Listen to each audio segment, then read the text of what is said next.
Il a fallu 2 heures d'horloge pour faire le tour de table au Conseil des ministres ce jeudi. Temps jugé utile pour tenir compte de la variété des sujets au menu, des sujets comme celui ayant trait au phénomène migratoire. Selon le porte-parole du gouvernement, sur une population de 13 000 immigrés supposés être de la Côte d'Ivoire, seulement 2 000 sont identifiés en tant qu'Ivoiriens. L'ambassade d'Italie en Côte d'Ivoire a fait état de l'arrivée de 13 000 immigrés ivoiriens sur les côtes italiennes au cours de la période du 1er au 31 décembre 2016. Il s'avère important de noter que sur les 13 000 immigrés présumés ivoiriens, seulement 2 000 ont formellement été identifiés comme étant originaires de la Côte d'Ivoire. Les autres personnes qui se faisaient passer pour des Ivoiriens sont en réalité des nationaux d'autres États de la sous-région. Aussi, le Conseil a arrêté diverses mesures en vue d'apporter une réponse plus forte à ce phénomène. Il s'agit notamment de l'organisation de campagnes de sensibilisation afin de prévenir les populations contre les phénomènes migratoires illégaux. Il s'agit également de l'établissement d'un cadre technique de coopération entre l'Italie et la Côte d'Ivoire pour l'identification des migrants présumés ivoiriens dès leur arrivée sur les côtes italiennes. Du renforcement des moyens de répression et de détection des réseaux de passeurs, de la réactivation dans un délai de 6 mois de la carte de résident biométrique pour les ressortissants hors CEDEAO et de l'accélération de la mise en œuvre de l'identifiant unique en Côte d'Ivoire pour une meilleure traçabilité biométrique des citoyens. La diaspora ivoirienne, le Conseil en a fait cas. À ce titre, le Conseil a souligné l'opportunité de la tenue du Forum de la diaspora ivoirienne prévu les 22 et 23 mai prochains à Abidjan. Ce forum est placé sous la présidence du Premier ministre.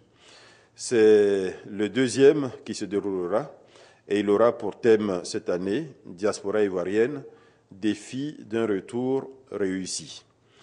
Il faut indiquer que la diaspora ivoirienne est de plus en plus importante. Elle est évaluée aujourd'hui à plus d'1 200 000 personnes. Elle est jugée globalement plus diplômée que celle de la plupart des pays voisins de la Côte d'Ivoire. Il a été noté qu'environ 60% des personnes aujourd'hui identifiées au titre de la diaspora ont un emploi. Et aujourd'hui, les transferts de fonds vers la Côte d'Ivoire de cette diaspora représentaient donc à cette date, fin 2014, près de 230 milliards de francs CFA. Et au-delà, la Côte d'Ivoire souhaite que tous ses fils, y compris ceux qui sont à l'extérieur, contribuent à son développement et à la marche vers l'émergence prévue en 2020. Au ministère du Budget et du portefeuille de l'État, on s'attelle à la mise en place de ce qu'il convient d'appeler la nouvelle stratégie de gestion du portefeuille de l'État.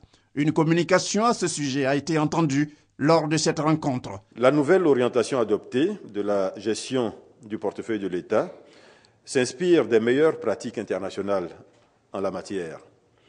Elle vise à déterminer précisément le périmètre privilégié pour l'intervention de l'État et à adapter cette intervention aux objectifs stratégiques de développement de notre pays.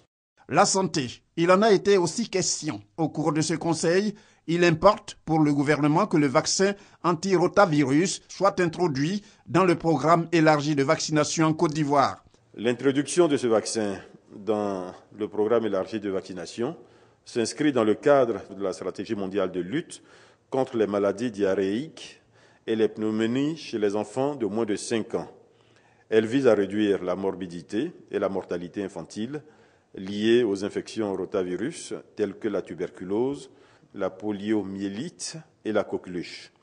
Par ailleurs, pour parler des projets de décret, il y a celui au niveau du ministère de la Justice et des Droits de l'Homme en liaison avec le ministère de la Femme, de la Protection de l'Enfant et de la Solidarité.